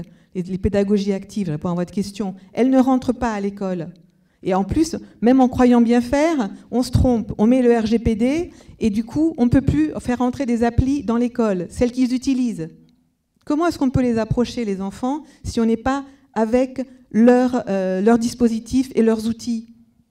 S'ils ne nous apprennent pas comment ils s'en servent, comment on peut les détourner, de toute la posture pédagogique que l'on peut avoir de l'accompagnement, elle est bloquée aussi par certaines décisions qui sont de type administratif et qui ne sont pas de type administratif intelligent, parce qu'on peut avoir de l'administration intelligente. Donc voilà, là il y a un vrai problème qui vient de décisions prises d'en haut par des gouvernements qui en ce moment jouent avec le feu. Donc on peut continuer encore, il est 10h47. Oui, on peut se prendre quelques minutes pour après avoir une pause par rapport à la séquence suivante. Donc s'il y a d'autres demandes de parole, soit des questions assez précises, soit voilà, une réflexion. Donc là, il y a un appel, du moins, je sais pas, à la mobilisation ou au fait de poser qu'on est devant un enjeu culturel au sens idéologique. Donc voilà. Complètement. Si tu veux. Attends, je préfère que... Voilà, parce qu'il faut aussi prendre un peu le temps, des fois, justement, pas être dans le tac, tac, tac, tac. Non, on peut réfléchir un peu, prendre 2, 3...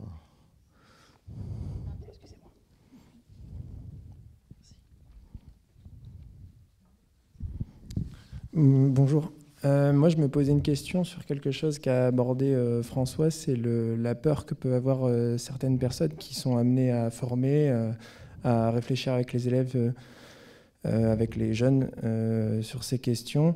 Les peurs qu'ils peuvent avoir de ne pas être suffisamment compétents eux-mêmes ou de ne pas savoir faire face à des situations, si jamais ils utilisent des méthodes actives où ils partent de ce que les jeunes et les élèves amènent, pour pouvoir rebondir dessus, pour pouvoir partager dessus. Est-ce qu'il y a des axes de formation là-dessus, sur comment on réagit à des choses qui peuvent ne pas nous mettre à l'aise nous-mêmes en tant que formateurs, éducateurs, professeurs? François, puis Divina. Merci. Peut-être à deux voix. Comment dire, je pense qu'on raisonne trop, comme dire, dans le schéma, à mon avis, qu'il faut faire un peu exploser si on veut parler d'éducation nouvelle. Un enseignant, une classe, 1 heure, et puis voilà. Donc c'est pour ça que je parlais davantage de scénario, de parcours étalé un peu dans le temps, qui permet aussi bien à un élève ou un jeune, un enseignant, de dire cette question-là, je ne sais pas, mais on a un parcours sur plusieurs étapes, on l'apprend ensemble, on la travaille ensemble, je vais travailler de mon côté, on va construire une réponse un peu plus tard. Ça, c'est une piste possible. Le fait qu'on travaille aussi, qu'on intervienne sur ces thématiques-là avec les mouvements d'éducation populaire, ici ce sont les CMA, ça élargit aussi les approches, aussi les réponses. Et quand on fait, je reviens rapidement là sur l'éducation aux écrans, parler de 90 établissements, c'est juste dire une chose qui est extrêmement importante que je n'ai pas dite, ce sont les établissements qui s'inscrivent. Ce n'est pas une obligation, voilà, donc ils sont volontaires. Et tous les établissements qui s'inscrivent sur ces parcours d'éducation aux médias, aux écrans, proposent des enseignants qui vont co-animer avec nous, donc ils s'inscrivent dans une formation. Moi je leur dis, la formation ne dure pas 2 jours. Il y a 2 jours pour apprendre à travailler ensemble sur de la co-animation. Évidemment, il y a des apports tels que ont été évoqués ici par les 2 intervenants. Voilà. Mais on va apprendre, à animer un débat. On va apprendre, à animer des temps de recherche. Et les enseignants, qui s'inscrivent sur, on est à peu près 150, entre 150 et 200 là, sur les établissements, c'est pour plus de la moitié les profs doc et les profs d'histoire géo. Je ne sais pas pourquoi, mais je constate que ce sont... Voilà. C'est ces 2 champs-là. Voilà. Il y a un peu de profs de français, il y a un peu de CPE, il y a quelques acteurs des établissements. Voilà. Et donc, une dernière, et comme ça, je passe la parole à Divina. Ce qu'on essaie d'avoir, c'est une réponse qui ne soit pas du ressort de l'enseignant, mais d'essayer de construire plutôt une réponse, une cohérence éducative. C'est-à-dire que ces questions-là soient portées pas uniquement par un enseignant, mais portées par un projet, voire jusqu'à un établissement. C'est ça, voilà. Et que tout le monde soit concerné par même s'il y en a qui sont un peu plus actifs dans leur discipline, mais que ce soit, comme dire, quelque chose qui soit porté à l'échelle des enjeux portés à l'échelle de l'établissement. Oui, non, c'est une bonne question. C'est ce qui me fait toujours dire et pousser maintenant pour dire qu'il faut faire une discipline éducation aux médias et à l'information, arrêter de parler de trucs transversales parce que ça n'aboutit jamais. C'est de dire ça ne s'improvise pas. C'est pas parce qu'on a affaire à de l'actualité que c'est improvisé. C'est quand même la première chose à dire. Donc, là, par exemple, je fais un petit coup de pub sur une stratégie qu'on est en train de mettre en place en ce moment, qui est un MOOC, un cours massivement ouvert en ligne, pour justement essayer de répondre aux besoins criants de manque de formation formelle dans les universités, notamment, que ce soit au fact-checking ou à l'EMI. Donc on a créé ce cours ce MOOC qui s'appelle Désinformation pas à pas, dans le cadre du projet YouVerify. Je vous donnerai l'information si vous le souhaitez après. Il est encore en cours, vous pouvez encore le joindre. Et il y aura une deuxième saison au mois de février. J'espère que les CMEA nous rejoindront dedans. Mais dans ce MOOC, qui a 4 modules, dont désinformation, vérification, etc., et on travaille des images comme ça, c'est un MOOC sur la désinformation visuelle, on a des ateliers et on a développé juste récemment une FAQ, une foire aux questions, justement pour ces situations-là, ces situations très urticantes. Et si dans ma classe, je suis en train de faire mon cours et il y a un élève qui dit c'est shaitan. C'est arrivé. Et si dans la classe, ou par rapport à cette image, etc., il y en a qui disent mais moi le réchauffement climatique, j'y crois pas. Ben oui, si ça arrive, remarquez, c'est bien, parce que ça veut dire qu'il y a quand même de l'esprit critique dans la classe. Mais c'est vrai qu'il y a des enseignants qui, par rapport à l'idée qu'on interrompe leur processus linéaire, etc., sont dans une certaine angoisse. Donc, il ne faut pas leur dire qu'ils ont tort, il faut leur dire simplement, tu as la chance d'avoir plusieurs séquences, tu dis, je ne sais pas cette fois-ci, c'est pas prêt, ou tu interromps mon parcours, je te retrouve la semaine prochaine là-dessus, des choses comme ça, quoi. Et donc, on suggère dans le SI, les gens sont encouragés en ligne à inscrire les questions qu'on leur pose et qu'ils se posent, mais on incite aussi les autres participants à dire, vous, de vos diverses expériences, qu'est-ce que vous feriez, qu'est-ce que vous répondriez ? Parce qu'après, il y a des tempéraments d'enseignants divers et variés. Il y en a qui disent, moi, j'utilise l'humour. Je dédramatise comme ça, etc. Et donc, on en arrive, comme le disait François aussi, c'est-à-dire qu'on n'est plus seulement dans de l'enseignement et de la transmission de connaissances, il faut aussi de nos jours, effectivement, c'est un nouveau métier de ce point de vue-là, avoir des compétences en animation. C'est là où on vous rejoint, vous, les gens de l'éducation populaire, parce que vous êtes bien plus dans ces pédagogies actives et dans ces formes d'animation qui permettent aux gens de se décentrer. Donc quand on joue à un jeu de mauvaise foi, où on apprend à être le méchant, où on apprend à dire qu'est-ce que c'est être shaitan, et on se met à la place de l'autre, voilà. On aide les gens à comprendre justement la perspective de l'autre, à en faire un jeu, donc savoir qu'on peut changer de position, etc. etc. Et c'est cela, je crois, qui est en train de manquer en ce moment à l'éducation nationale, en partie à cause de la lourdeur programmatique des programmes, qui laisse très très peu de marge de manœuvre à l'enseignant. De ce point de vue-là, moi, je milite pour une plus grande liberté pédagogique de l'enseignant par rapport au programme. Et le problème de nos matières, c'est que ce n'est pas des matières programmatiques. C'est des matières à projet. D'ailleurs, c'est le contraire du programme. C'est des trucs qu'on fait ensemble par rapport à une idée, etc. Voilà, donc je m'arrête là, mais il faut arriver à jongler entre projet et programme. C'est là où on a besoin de créer du jeu, un peu partout, chez vous, comme à l'école, etc. Il faut recréer du jeu. Voilà. Je vous propose, moi je suis garant là, plus globalement, je pense qu'il faut qu'on s'arrête là. De toute façon, on ne va pas essayer de conclure ou essayer de... C'est un point d'étape, on voit bien la mobilisation nécessaire, on voit bien qu'on n'est pas complètement à la hauteur des enjeux qui sont face à nous. On a dans l'ensemble de l'écosystème, on a des positions différentes. Certains sont directement acteurs avec des élèves, d'autres sont quand même un peu le pied dans l'institution, ou sont dans des collectivités publiques ou dans des associations. Voilà, à chacun à notre niveau, je pense qu'on doit se saisir de ces réflexions, de cette analyse pour faire bouger et faire avancer devant l'enjeu qui est énorme devant nous. Donc je voudrais vous remercier. Non, je lâche. Je peux juste citer, comme dire, les lycéens qui sont ici, qui animent un web journaliste, les lycées Senghor que vous avez vu à l'entrée, qui font de la réalisation audiovisuelle, qui font de l'information aussi, qui produisent de l'information. Ils sont ici au festival et ils sont aussi sur un temps scolaire. Voilà, donc en tout cas, merci à nos 3 invités, merci à vous toutes et tous. Et puis, on continue de se retrouver. Il y a notamment aujourd'hui des beaux films intéressants qui peuvent questionner les lieux éducatifs dans lesquels nous agissons. Bonne continuation, merci.